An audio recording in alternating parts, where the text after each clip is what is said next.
నమస్కారం. దూరదర్శన్ సప్తగిరి ప్రేక్షకులకు ఉగాది శుభాకాంక్షలు. డబ్బు సంపాదించడం తేలిక, కానీ పొదుపు చేయడం చాలా కష్టమని గిరిజన మరియు గ్రామీణ ప్రాంతాల్లో ఇంద్రజాలంతో చైతన్యపరుస్తూ అంతర్జాతీయ స్థాయిలో గుర్తింపు పొందిన ఇండస్ట్రియల్ మెజిషియన్ శ్రీ వేములపాటి మాధవరావు గారు మనతో పాటు ఉన్నారు.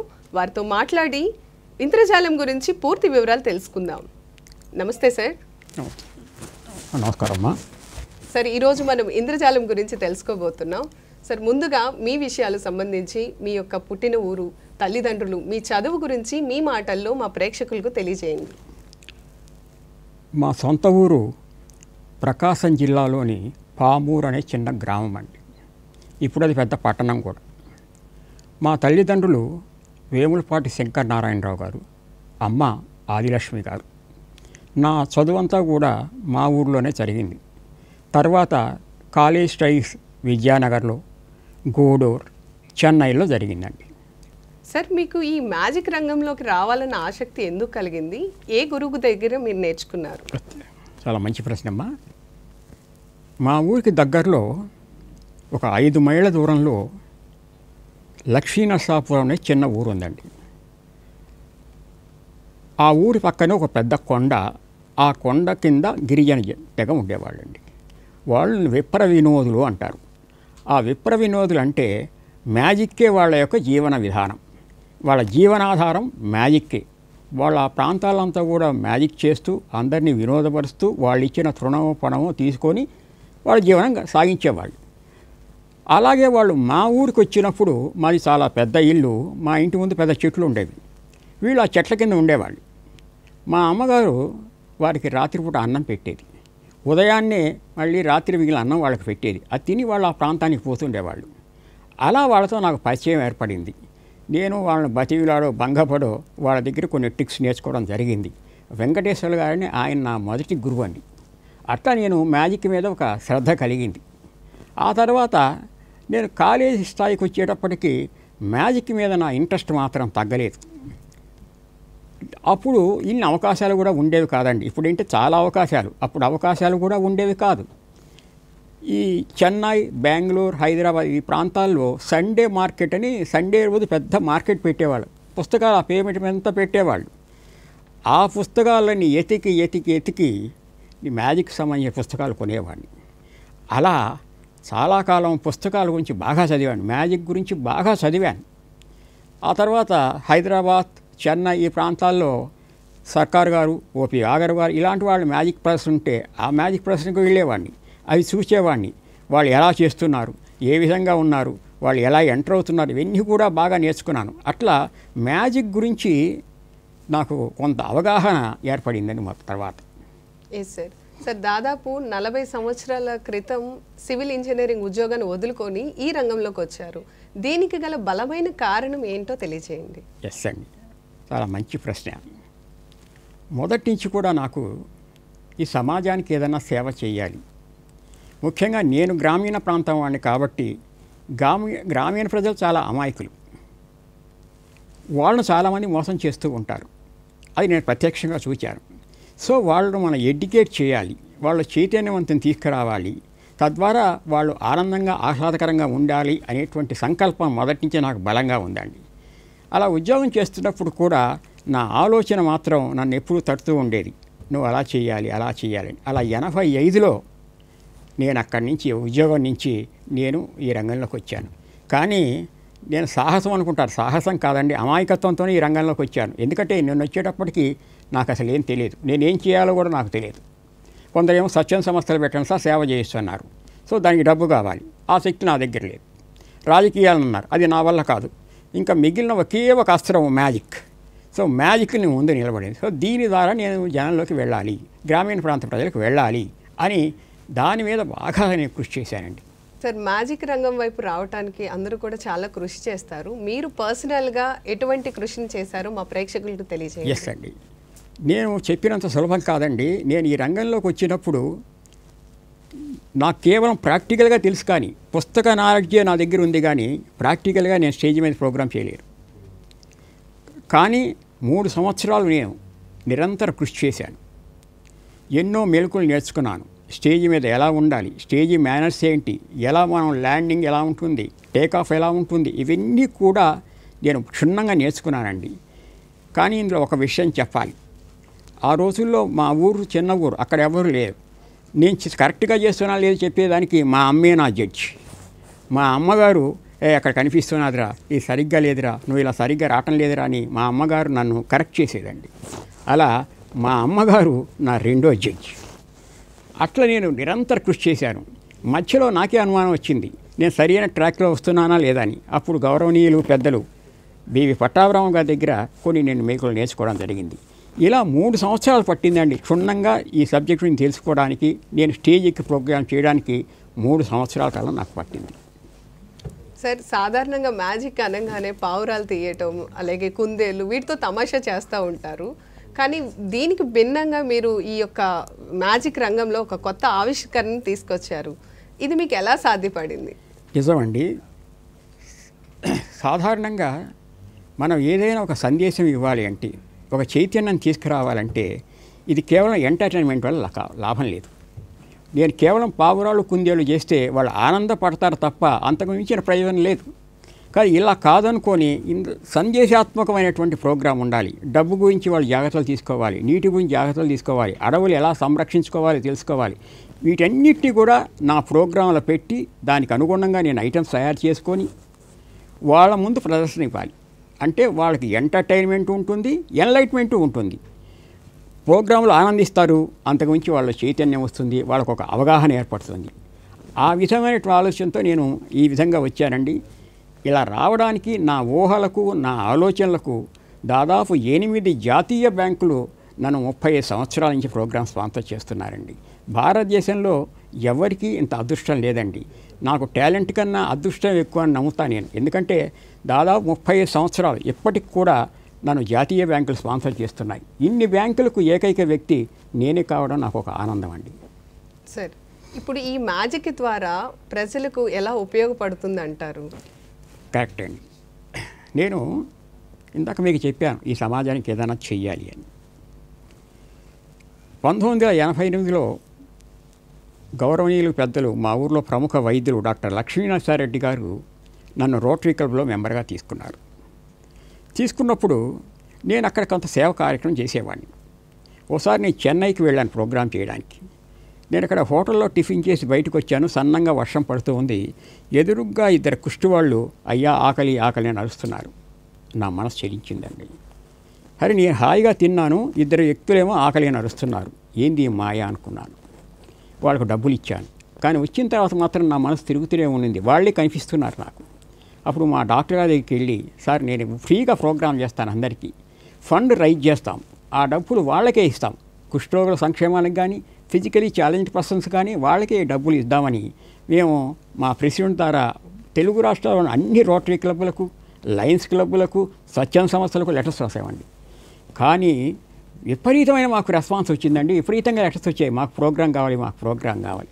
అలా 89, 90, 91, 92 సంవత్సరాల్లో నేను ప్రదర్శనలు ఇచ్చి 2,40,000 రూపాయలు కలెక్ట్ చేసి కుష్ఠరోగుల సంక్షేమానికి, వికలాంగుల యొక్క సంక్షేమానికి ఇవ్వడం జరిగిందండి.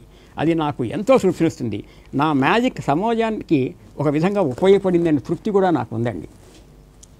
సార్, గత 35 సంవత్సరాలుగా మీరు గ్రామీణ మరియు గిరిజన ప్రాంతాల్లో ఈ మ్యాజిక్ ద్వారా చైతన్యపరుస్తున్నారు.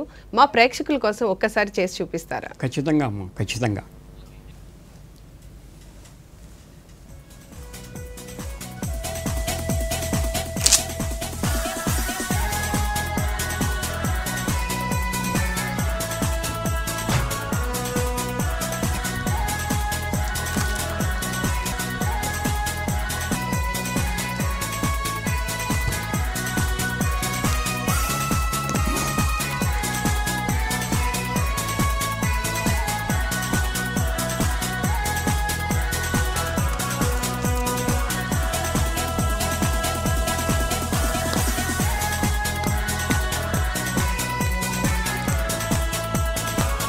వావ్.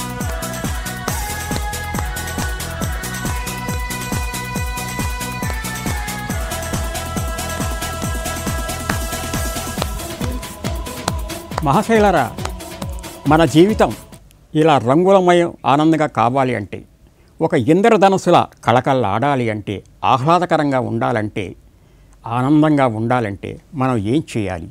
Please watch.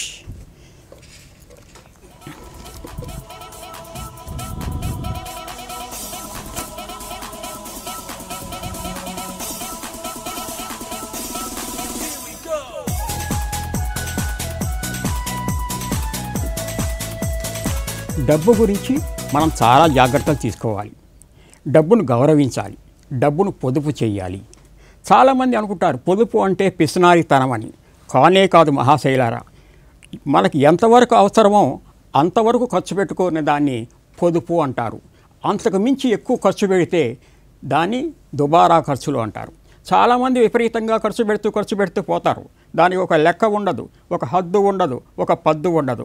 అలా విపరీతంగా ఖర్చు పెడుతూ పోతే ఏమవుతుంది చూడండి. మేడం ఇదంతమ్మా 100 rupees sir. This is 100 rupees. So మనం డబ్బు విపరీతంగా ఖర్చు పెడుతూ పోతే ఏదో ఒక రోజు ఈ అలవాటు అద్భుతమైన మన జీవితాన్ని, అద్భుతమైన మన ఆర్థిక వ్యవస్థను, కుటుంబ గౌరవాన్ని భస్మీపటం చేసే ఒక అగ్గిపెట్టెగా మారిపోతుంది సార్. వావ్. కాబట్టి డబ్బులు మనం పొదుపు చేయాలి. ఎక్కడ పొదుపు చేయాలి? జాతీయ బ్యాంకులోనే డబ్బులు పొదుపు చేయాలి సార్. ఎలా? Please watch. నా దగ్గర ఒక ఖాళీ గ్లాస్ బాక్స్ ఉందండి. ఇది అపేరెంట్లీ అండ్ అబ్సల్యూట్లీ ఎంప్టీ. ఇది పట్టుకోండి మేడం.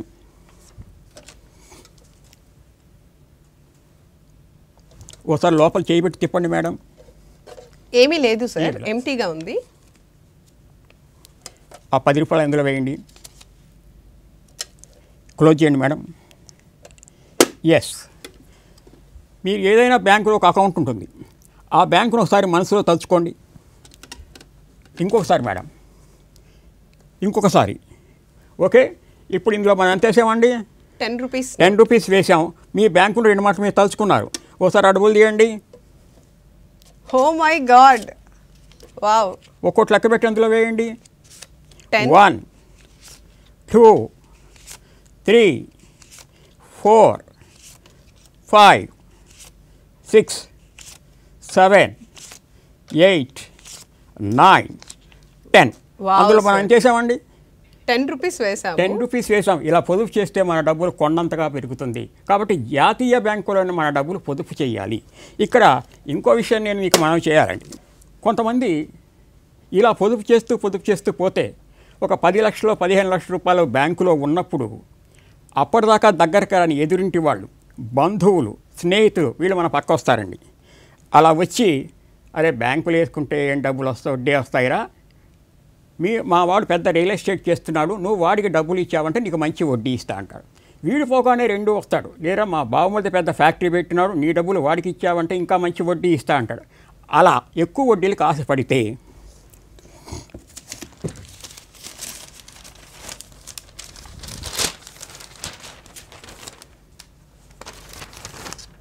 Just news paper.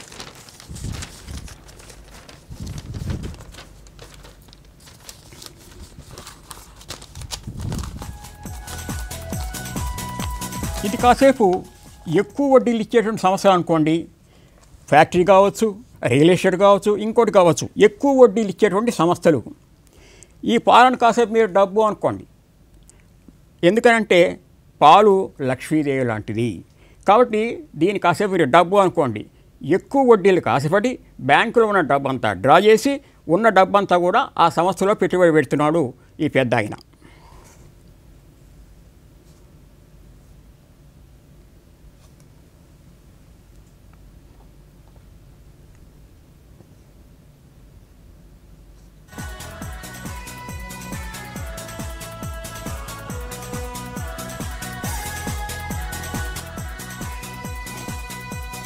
ఇప్పుడు ఈ పాలన్నీ ఎక్కడ వేసాం మేడం? దాంట్లో వేసాం సార్. దీంట్లో వేసేసాం ఈ పాలన్నీ కూడా. ఆయన డబ్బంతా కూడా వాళ్ళకి ఇచ్చేశాడు. ఒక క్యాలిక్యులేట్ పెట్టుకొని రోజు వడ్డీ లెక్కేస్తున్నాడండి. 2 నెలల తర్వాత ఒక ఉత్తరం వచ్చింది, ఆ కంపెనీ దివాలా తీసిందండి.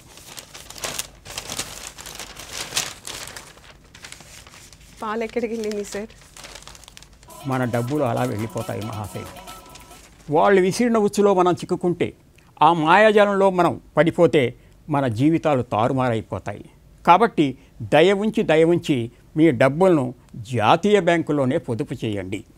సార్, అలాగే యువతలో కొద్దిమంది మత్తు పదార్థాలకు అలవాటు పడి బానిసలైపోతున్నారు. దీనివల్ల జరిగే నష్టాలు, అలాగే ఇందులో నుంచి ఎలా బయటపడాలి అనే అంశం గురించి విస్తృతంగా ప్రచారం చేస్తున్నారు. ఈ యొక్క అంశాన్ని మా ప్రేక్షకుల కోసం ఒకసారి చేసి చూపిస్తారా? నిజంగా అమ్మా, ఇటీవల నేను చేస్తున్న ప్రచారం దాని గురించి అమ్మా. యువతలో మాకు మార్పు రావాలి, యువత ఈ దేశానికి గుండె వంటిది, వాళ్ళు మార్పు రావాలి, ఆ మార్పు వస్తే దేశం బాగుపడుతుందని నేను విపరీతంగా కృషి చేస్తున్నానమ్మా. ఖచ్చితంగా ప్రేక్షకులకు చేసి చూపిస్తానమ్మా ఆ ప్రోగ్రాం. ఇప్పుడు ఇంకో ముఖ్యమైన విషయం మనం వస్తున్నాం. మీరు జపాన్, ఇజ్రాయిల్ ఈ దేశాలను తీసుకుంటే యువత అక్కడ ప్రముఖ పాత్ర పోషిస్తుంది. ఇజ్రాయిల్ అయితే ప్రతి ఇంటి నుంచి ఒక కుర్రాడు సైన్యంలో చేరతాడు. యువత ఆ దేశానికి గుండె వంటిది. కానీ మన దేశంలో యువత పెడదారి పడుతున్నారు సార్. చాలామంది మత్తు పదార్థాలకు, డ్రగ్స్కు, బ్రాందీ, విస్కీ లాంటి పదార్థాలకు అలవాటు పడిపోతున్నారు. తద్వారా యువత నిర్వీర్యం అయిపోతుంది. దీన్ని మనం చాలా జాగ్రత్తగా గమనించాలి. యువత చాలా ముఖ్యం ఈ దేశానికి. స్వామి వివేకానంద చెప్పినట్టు ఈ దేశానికి ఉక్కు నరాలు, ఇనప కండరాలు కలిగినటువంటి యువత అవసరం. ఈ దేశం అభివృద్ధిలో వారు ప్రధాన పాత్ర పోషించాలి. కానీ వాళ్ళు ఇలా అయిపోతే వాళ్ళ కుటుంబాలు నిర్వీర్యం అయిపోతున్నాయి. ఎవరైనా ఇటువంటి వాటికి అలవాటు పడి, సార్ ఈ అలవాటు నుంచి మేము బయటికి రావాలి, మళ్ళీ మా కుటుంబాలు మేము జాగ్రత్తగా చూసుకోవాలి అనుకుంటే వాళ్లకు కొన్ని టిప్స్ ఉన్నాయండి. సెల్ఫ్ కౌన్సిలింగ్, సెల్ఫ్ హిప్నాటిజం, వీటి వల్ల వాళ్ళు ఆ అలవాటు నుంచి దూరం కావచ్చు. వాళ్ళు ప్రశాంతంగా కూర్చొని వాళ్ళకు వాళ్ళే కౌన్సిలింగ్ ఇచ్చుకోవాలి. సార్ నేను తాగకూడదు, నేను తాగితే నాకు ఏదైనా అనారోగ్యం అయితే నా కుటుంబం కుంటుపడుతుంది, నా బిడ్డల భవిష్యత్తు పాడైపోతుంది, తల్లిదండ్రులను ఎవరు చూస్తారు, నా భార్య జీవితం ఏమవుతుంది, ఇలా మీరు మీకు మీరే అనుకుంటూ ఉంటే, మీరే సెల్ఫ్గా కౌన్సిలింగ్ ఇచ్చుకుంటుంటే, మీరే సెల్ఫ్ హిప్నటిజం చేసుకుంటూ ఉంటే మీ జీవితాలు ఖచ్చితంగా మారుతాయి. ఆ అలవాటు నుంచి మీరు దూరంగా వెళ్ళిపోతారు. ఎలా? Please watch. మేడం ఒకసారి చెక్ చేయండి. ఇందులో ఏం లేదు సార్, ఎంటీగానే ఉంది. Okay sir.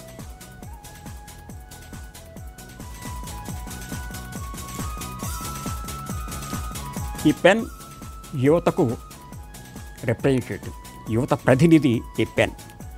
యువత బ్రహ్మాండంగా ఉంటే, యువత అందరికీ ఆదర్శంగా ఉంటే ఈ దేశం ఎంతో అభివృద్ధి చెందుతుంది. అలా కాకుండా వాళ్ళు మత్తు పదార్థాలకు అలవాటు పడితే, బ్రాందీ, విస్కీ లాంటి వాటికి అలవాటు పడితే వాళ్ళ జీవితాలు ఏమవుతాయి? మేడం ఒకసారి ఆ పెన్ తీసి ఇవ్వండి.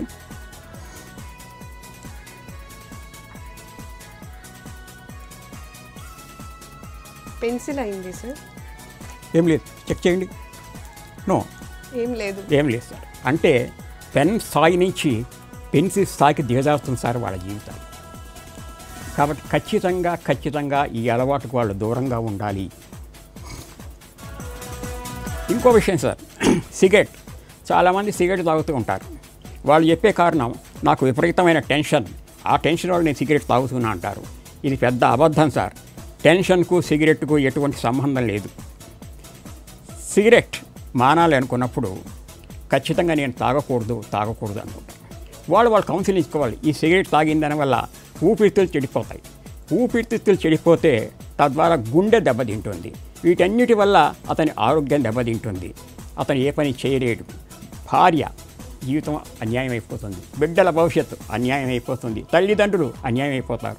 ఇవన్నీ కారణాలు సార్. ఈ అలవాటు అతను మానుకుంటే, ఈ విధంగా అతను కౌన్సిలింగ్ ఇచ్చుకుంటే క్షణాల్లో ఈ అలవాటు అతని నుంచి దూరం అయిపోతుంది. ఎలా? ఇది చెక్ చేయండి మేడం. ఖాళీగానే ఉంది సార్.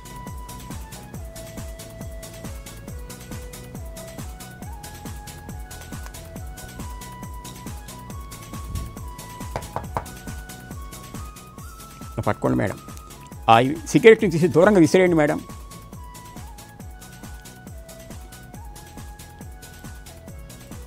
లేదు సార్. క్షణంలో అలవాటు మీ నుంచి మాయమైపోతుంది మహాశైల. కాబట్టి ఈ అలవాటు క్షణంలో మాయం చేయొచ్చు. మీకు మీరు కౌన్సిలింగ్ ఇచ్చుకుంటే, మీ కుటుంబాన్ని గురించి మీరు ఆలోచించుకుంటే. ఇంకో విషయం కూడా చెప్తున్నాను.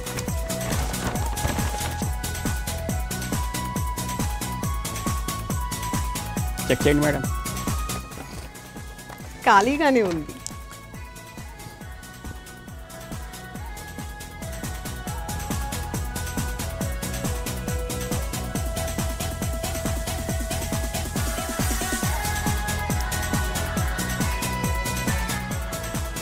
మహాశైలరా, నేను తాగకూడదు అని ఇందాక నేను చెప్పినట్టు మీకు మీరు కౌన్సిలింగ్ ఇచ్చుకుంటే, మీకు మీరు హిప్నటైజ్ ఇచ్చుకుంటే, మీ భార్య గురించి ఆలోచిస్తే, మీ బిడ్డల భవిష్యత్తు గురించి ఆలోచిస్తే, మీ తల్లిదండ్రుల గురించి ఆలోచిస్తే, ఆ అలవాటు క్షణంలో ఇలా చుట్టజెప్పి మీరు బయటపడేస్తారు. వావ్, క్షణంలో ఆ అలవాటు మీ నుంచి దూరం అయిపోతుంది. నేను ఇంకొక విషయం కూడా మీకు మనవి చేస్తాను.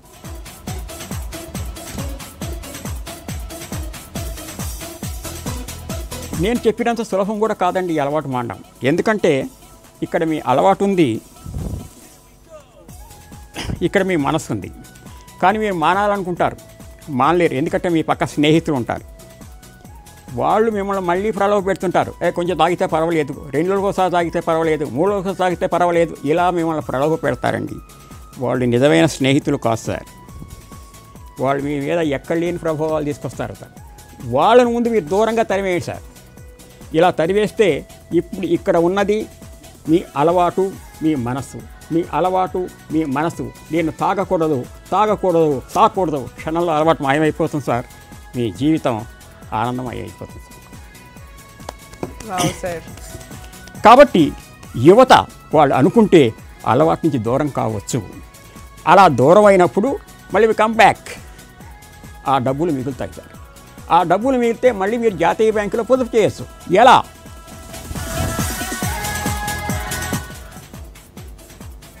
ఎంటీగా ఉంది సార్. ఆ డబ్బులన్నీ మిగులుతాయి.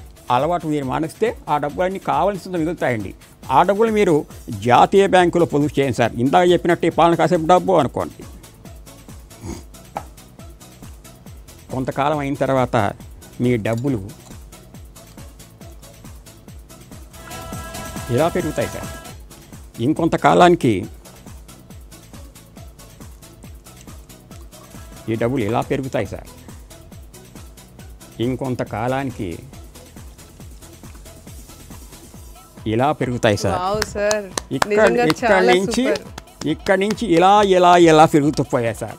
ఈ డబ్బు మన జీవితానికి ఒక భరోసా ఇస్తుంది, మన జీవితానికి ఒక ఆనందం ఇస్తుంది. కాబట్టి యువత దయవుంచి ఎటువంటి చెడు అలవాట్లు చేసుకోవద్దని, ఈ దేశ అభివృద్ధిలో వారు భాగస్వాములు కావాలని నెక్స్ట్ కోరుకుంటున్నాను సార్. ఇందాక నేను మీకు మనవి చేశాను, చిట్ ఫండ్ కంపెనీలు, ప్రైవేట్ కార్పొరేషన్లు, వాటికి ఎటువంటి రిజర్వ్ బ్యాంక్ ఆఫ్ ఇండియా అనుమతులు ఉండవు. వాళ్ళు అక్కడ డబ్బులు పెడితే వాళ్ళు మనం మోసం చేస్తూ ఉంటారు. కానీ ఇప్పుడు మనకు మనమే ద్రోహం చేసుకుంటాం, మనకు మనమే అన్యాయం చేసుకుంటాం. ఎలా? భ్రమ అన్నది మన జీవితంలో ఒక ప్రధాన పాత్ర పోషిస్తుందండి. ఎలా అంటే, మన దగ్గర ఒక 20 లక్షల రూపాయల బ్యాంకులో ఉన్నప్పుడు, మధ్యాహ్నం భోంచేసి పండుకో ఉన్నప్పుడు మనకు మంచి కళలు వస్తాయి, గొప్ప ఆలోచనలు వస్తాయి. ఆ ఆలోచనలో మనం ఎక్కడికో వెళ్ళిపోతాం. గొప్ప గొప్ప కారులో తిరుగుతున్నట్టు ఉంటుంది, ఫ్లైట్లో తిరిగినట్టు ఉంటుంది. ఇలా ఊహల్లోకి విహరిస్తామండి. భ్రమ.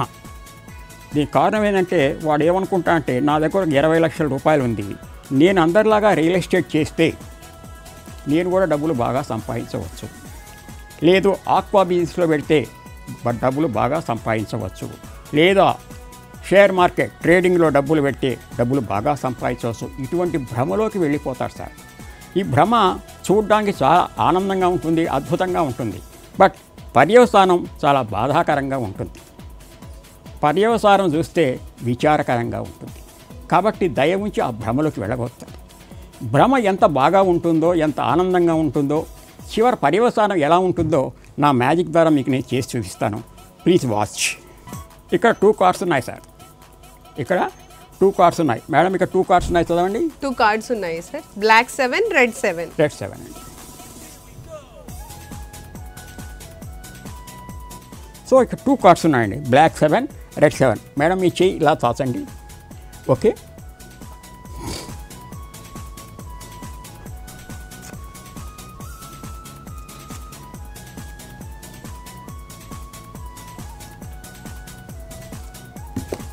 క్లోజ్ చేయండి మేడం. ఎస్. ఇక్కడ 2 కార్డ్స్ ఉన్నాయండి. ఏమేమి ఉన్నాయండి? Black 7 red 7. Black 7 red 7. Yes అలా క్లోజ్ చేయండి మేడం. ఇప్పుడు నేను ఏ కార్డ్ తీసుకున్నాను మేడం? రెడ్ 7. రెడ్ 7 తీసుకున్నాను. ఏ కార్డ్ తీసుకున్నాను అండి? రెడ్ 7 తీసుకున్నాను. ఈ దగ్గర ఏ కార్డు ఉందండి? బ్లాక్ 7. బ్లాక్ 7 ఉందండి. మనం అలా అనుకుంటూ ఉంటాం సార్, బ్లాక్ 7 ఉంది, బ్లాక్ 7 ఉందండి. కానీ అక్కడ బ్లాక్ 7 ఉండదు సార్. ఎందుకంటే మనం ఎన్నో ఊహలు ఆలోచిస్తాం. ఈ బ్లాక్ 7తో అద్భుతాలు సృష్టిస్తాం, కార్లు కొంటాం, ఫ్లైట్లో తిరుగుతాం, అద్భుతం ప్యాలెస్లు కడతాం అనుకుంటాం. బట్ ఒకసారి కార్డు ఓపెన్ చేయండి మేడం.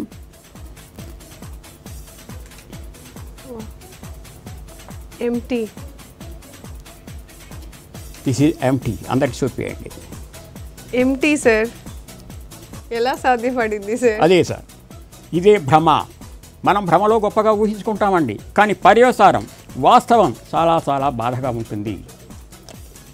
నా దగ్గర ఒక ఆర్డరీ పేపర్ ఉందండి, ఆర్డరీ న్యూస్ పేపర్.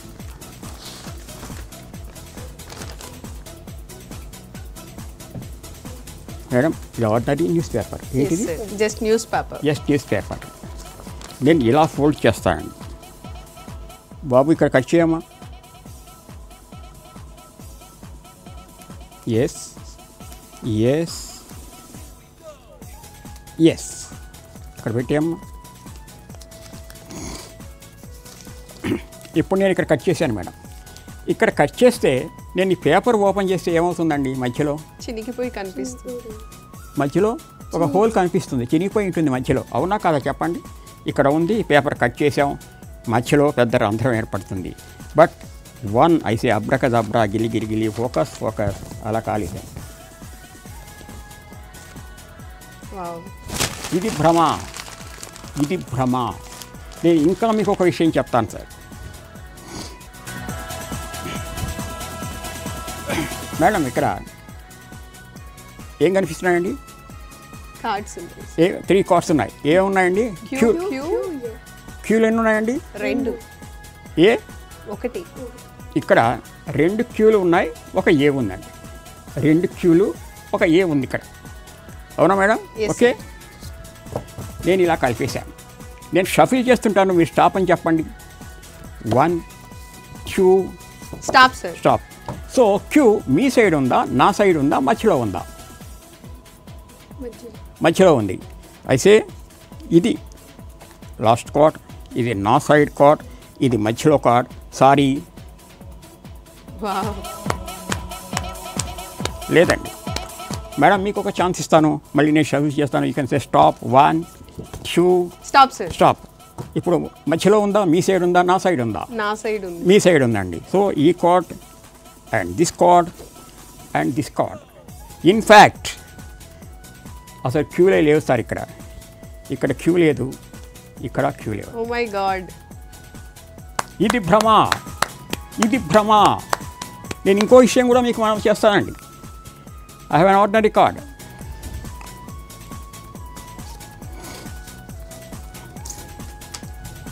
ఇదో కార్డ్ చెక్ చేయండి madam. It's an ordinary card. Okay.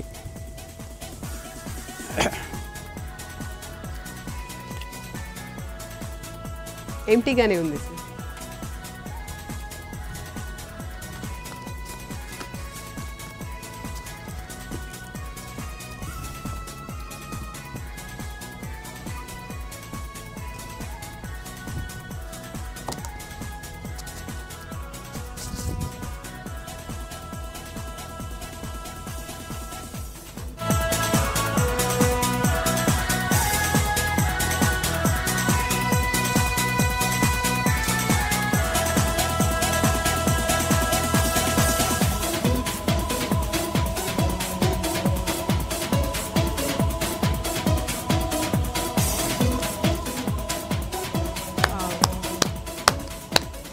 Card cut అయింది, 2 ముక్కలు అయింది, మళ్ళీ అంటుకుంది. కట్ చేసిన కార్డు అంటించడం నా వల్ల కాదు, లేదా అసలు కట్ చేయలేదంటే 2 ముక్కలు అయింది. ఇది భ్రమ. దయవుంచి ఈ భ్రమలోకి మీరు వెళ్ళవద్దండి. భ్రమ చూడడానికి చాలా బాగా ఉంటుంది, పర్యవసానం చాలా బాధాకరంగా ఉంటుంది. ఎలా? Please watch. అనాలోచిత పెట్టుబడులు, ఇట్ ఈస్ కాల్డ్ అనాలోచిత పెట్టుబడులు, ఎమోషనల్ ఇన్వెస్ట్మెంట్. మనం ఎటువంటి ఆలోచన చేయకుండా ఆక్వాలో డబ్బులు పెడితే బాగా వస్తుంది, రియల్ ఎస్టేట్ డబ్బులు పెడితే బాగా వస్తుంది, లేదా షేర్ మార్కెట్లో డబ్బులు బాగా వస్తాయని మనం ఎన్నో కలలు కంటామండి. అలా కలలు కంటూ మన డబ్బులన్నీ కూడా అక్కడ ఇన్వెస్ట్ చేస్తాం. ఒక ఆయన రియల్ ఎస్టేట్ చాలా బాగుందనుకుంటాడు, రియల్ ఎస్టేట్ డబ్బులు ఇక్కడ పెట్టేశాడు. ఇంకో ఆయన ఆక్వాలో డబ్బులు బాగా ఉందనుకున్నారు సార్, ఇలా ఆక్వాలో డబ్బులు పెట్టేశాడండి. ఇంకో ఆయన షేర్ మార్కెట్ బాగుందనుకున్నారు, ట్రేడింగ్లో డబ్బులు పెట్టారండి. ఇంకో ఆయన పెద్ద కంపెనీలో ఇన్వెస్ట్ చేశారండి. ఇలా డబ్బులు పెడుతూ ఇన్వెస్ట్ చేశారు. వాళ్ళ దగ్గర డబ్బులని డ్రా చేసి అలా ఇన్వెస్ట్ చేశారు. They are called emotional investment, అనాలోచిత పెట్టుబడులు. అంటే ఎటువంటి ఆలోచన లేకుండా తొందరపడి దురాశతో డబ్బులు ఇన్వెస్ట్ చేశారండి.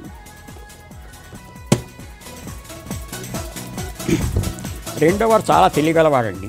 అతను వాళ్ళ అబ్బాయి చదువు కోసం జాతీయ బ్యాంకులో డబ్బులు పొదుపు చేయడం మొదలుపెట్టాడు. చూడండి మేడం, ఎంటీ సార్.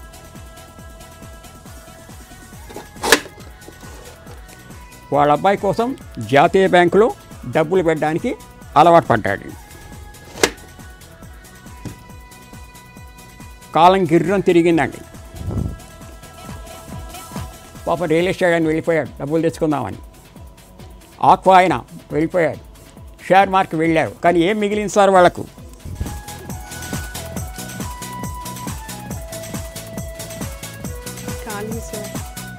కన్నీళ్ళే మిగిలాయి సార్, విచారమే మిగిలింది సార్. దయ ఉంచి అటువంటి వాటి జోలికి మీరు వెళ్ళవద్దు. మన జీవితాలు తారుమారైపోతాయి, కుటుంబ వ్యవస్థ దెబ్బతింటుంది, కుటుంబ కీర్తి భస్మీపటం అయిపోతుంది, చాలా బాధపడాల్సి ఉంటుంది సార్. కాబట్టి దయ ఉంచి అటువంటి ఎమోషనల్ ఇన్వెస్ట్మెంట్స్, అనాలోచిత పెట్టుబడులు చేయవద్దు. అదే జాతీయ బ్యాంకులో డబ్బులు దాచుకున్న వ్యక్తి చూడండి, వాళ్ళ అబ్బాయి చదువు కోసం డబ్బులు దాచుకున్నాడు. వాళ్ళ అబ్బాయి వచ్చాడు, నాన్న నేను ఢిల్లీ పోయి చదువుకుంటాను, రా బిడ్డ అన్నాడు. బ్యాంకు వెళ్ళారు, కాగితాలు ఇచ్చారు, మేనేజర్ డబ్బులు ఇచ్చాడు. ఎలా?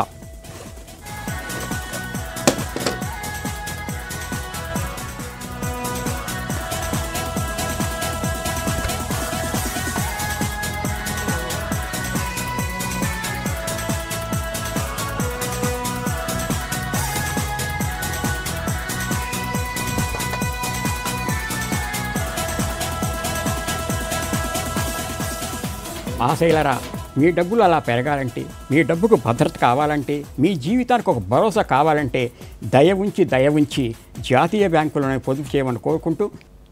నీటి పొదుపు అంశం గురించి చాలా ప్రదర్శనలు ఇచ్చారు. దీని గురించి ఒక్కసారి మా ప్రేక్షకులకు మ్యాజిక్ ద్వారా చేసి చూపిస్తారా? ప్రకృతి మనకు ప్రసాదించిన గొప్ప వరం నీరు. ఆ నీటిని మనం ఎంతో జాగ్రత్తగా ఉపయోగించుకోవాలి. చాలా దేశాలు నీటి కొరతతో విలవిలలాడుతున్నాయి. ఒక దేశంలో ప్రతి ఇంటికి 6 లీటర్ల వంతున నీళ్లు ఇస్తున్నారు, మనిషికి 6 లీటర్ల వంతున నీరు ఇస్తున్నారు. ఇంకో దేశంలో, చాలా గొప్ప దేశంగా మనం చెప్పుకుంటాం, అక్కడ నీరు రీసైకిల్ చేసి ఆ నీటిని ఉపయోగించుకుంటున్నారు. అమెరికాలోని బోస్టన్ యూనివర్సిటీలో చేసిన రీసెర్చ్ ప్రకారం రాబోయే రోజుల్లో నీటి వల్లనే యుద్ధాలు వస్తాయి. ఇది భయంకరమైన సత్యం. అటువంటి నీటిని మనం ఎలా ఉపయోగించుకోవాలి, ఆ నీటిని జాగ్రత్తగా ఎలా భద్రపరచుకోవాలన్నదే ఈనాటి చర్చ. Please watch. ఇక్కడ 2 ఊర్లు ఉన్నాయి. మనకు ప్రకృతి ప్రసాదించిన వరం నీరు. నీరు మనకు ఎలా వస్తుంది? వర్షం ద్వారా వస్తుంది.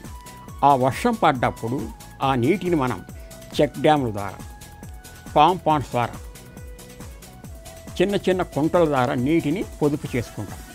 చెక్ డ్యామ్స్, పామ్ పాండ్స్, చిన్న నీటి కుంటలు, వీటన్నిటి వలన నీటిని మనం నిల్వ చేసుకుంటాం. తద్వారా భూమిలోకి ఆ నీరు ఎక్కుతుంది. భూగర్భ జలాలు బాగా పెరుగుతాయి. అలా సంవత్సరం అంతా కూడా నీరు వాళ్ళకు చాలా సమృద్ధిగా ఉంటుంది. ఇది నీటి గురించి తీసుకోవాల్సిన జాగ్రత్తలు. కొందరు అసలు నీటి గురించే పట్టించుకొస్తారు, ఎటువంటి జాగ్రత్తలు తీసుకోరు వాళ్ళు. అక్కడ నీరు దుబారాయి సముద్రంలో కలిసిపోతూ ఉంటుంది. అది నేను ప్రత్యక్షంగా మీకు చేసి చూపిస్తాను. ఇక్కడ ఒక ఊరుంది సార్, ఈ ఊరిలో క్షామం తాండవం చేస్తుంటుంది. కారణం ఏంటంటే నీటి గురించి వాళ్ళు ఎటువంటి జాగ్రత్తలు తీసుకోరు. ఎప్పుడు క్షామంలోనే ఆ ఊరు ఉంటుంది. వర్షం వచ్చిందండి, ఈ ఊరిలో వర్షం పడింది, ఇక్కడ కూడా వర్షం పడిందండి.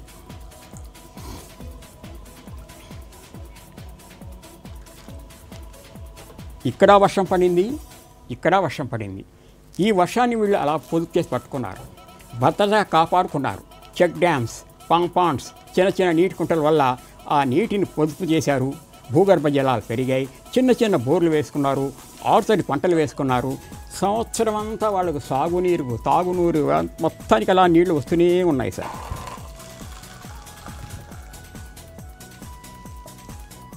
ఇక్కడ కూడా వర్షం పడింది, వాళ్ళు ఎటువంటి జాగ్రత్తలు తీసుకోలేదు. పడ్డ వర్షం అంతా చిన్న చిన్న కాలువై, వంకలై, వరదలై సముద్రంలో కలిసిపోతూ ఉంది సార్. రెడీ, 1 2 3.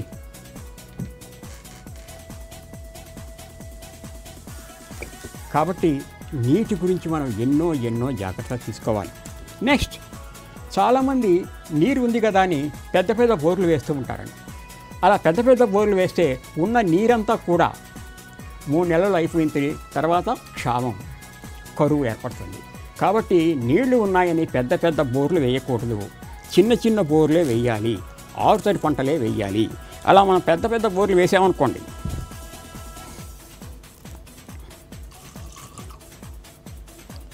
ఈ భూగర్భ జలాలు మనం పెద్ద పెద్ద బోర్లు వేసాం, 3 నెలలకు నీళ్ళన్నీ కూడా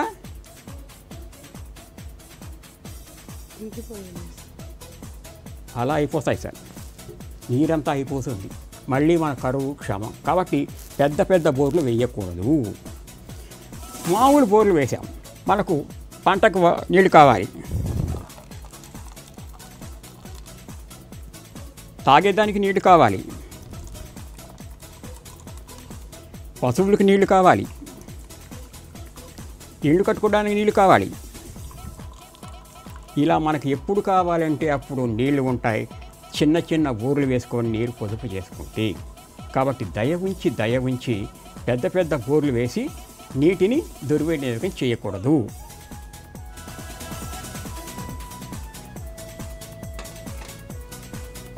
ఖాళీగానే ఉంది.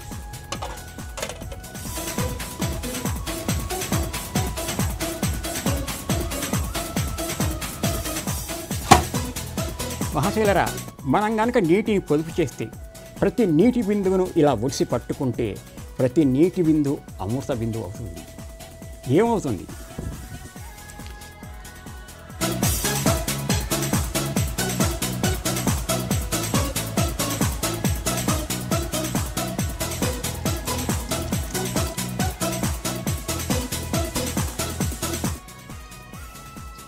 ఆరుతడి పంటలకు నీరు వచ్చింది.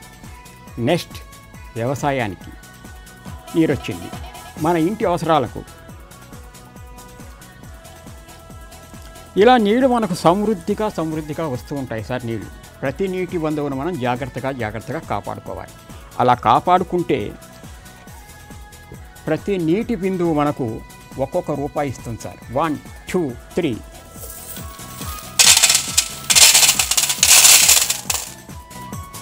ఇలా ఒక్కొక్క నీటి బిందువు ఒక్కొక్క రూపాయి మనకి ఇస్తుంది సార్. కాబట్టి నీటిని పొదుపు చేయాలి. ఎలా చేయాలి?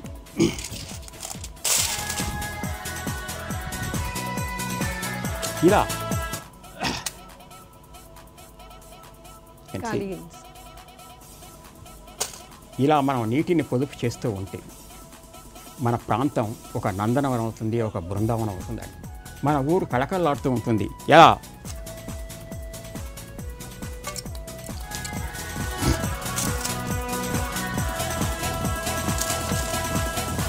ఇలా అవుతుంది సార్.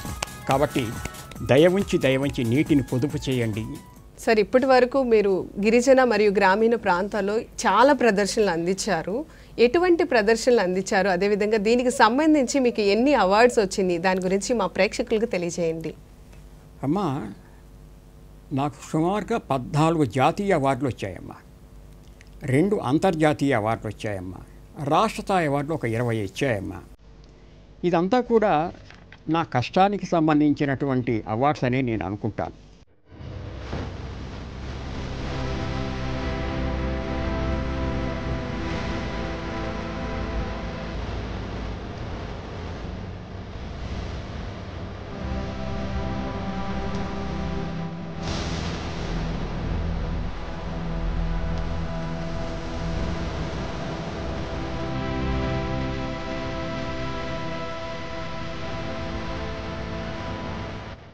అవార్డ్స్ అన్నది మన యొక్క టాలెంట్కి సంబంధించింది కాదు, మన ఉత్సాహపరిచేదానికి.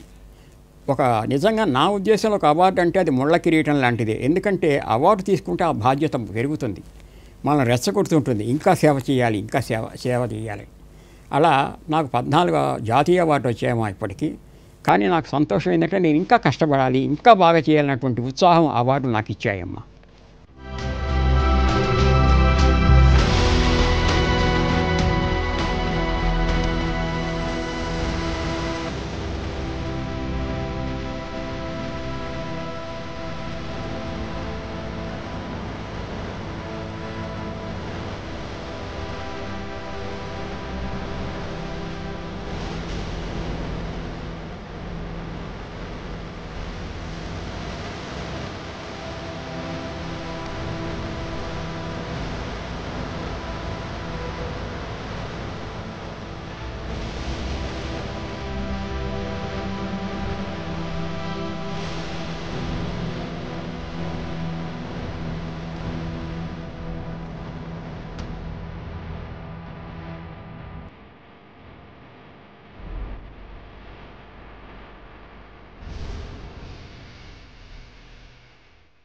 సార్, 2 తెలుగు రాష్ట్రాల్లో మీరు చాలా ప్రదర్శనలు అందించారు. ఏ ప్రాంతాల్లో ముఖ్యంగా ప్రదర్శనలు అందించారో తెలియజేస్తారా? నేను గ్రామీణ ప్రాంతాలు అంటే శ్రీకాకుళం జిల్లా అమ్మ. శ్రీకాకుళం జిల్లాలో చాలా వెనకబడిన ప్రాంతాలు ఉన్నాయి. అలాగే మీరు కరీంనగర్ అలా ప్రాంతాలు తీసుకుంటే తెలంగాణలో చాలా అటువంటి వెనకబడిన ప్రాంతాలు ఉన్నాయండి. ఈ ప్రాంతాలంతా కూడా నేను ప్రదర్శనలు ఇవ్వడం జరిగింది. కొన్ని వేల ప్రదర్శనలు ఇచ్చానమ్మా ఆ ప్రాంతాల్లో నేను. కానీ వాళ్ళు చూసినప్పుడు నాకు ఒక బాధ కలుగుతుంది, మన దేశంలో ఇలాంటి వాళ్ళు ఉన్నారా అని. కానీ వాళ్ళని చైతన్యపరచాలి. అర్బన్లో ఉండేవాళ్ళు వాళ్ళని మోసం చేస్తూ ఉంటారు ఎప్పుడు కూడా. ఈ పట్టణాల్లో ఉండేవాళ్ళు ఏదో విధంగా వెళ్ళి వాళ్ళని మోసం చేస్తూ ఉంటారు.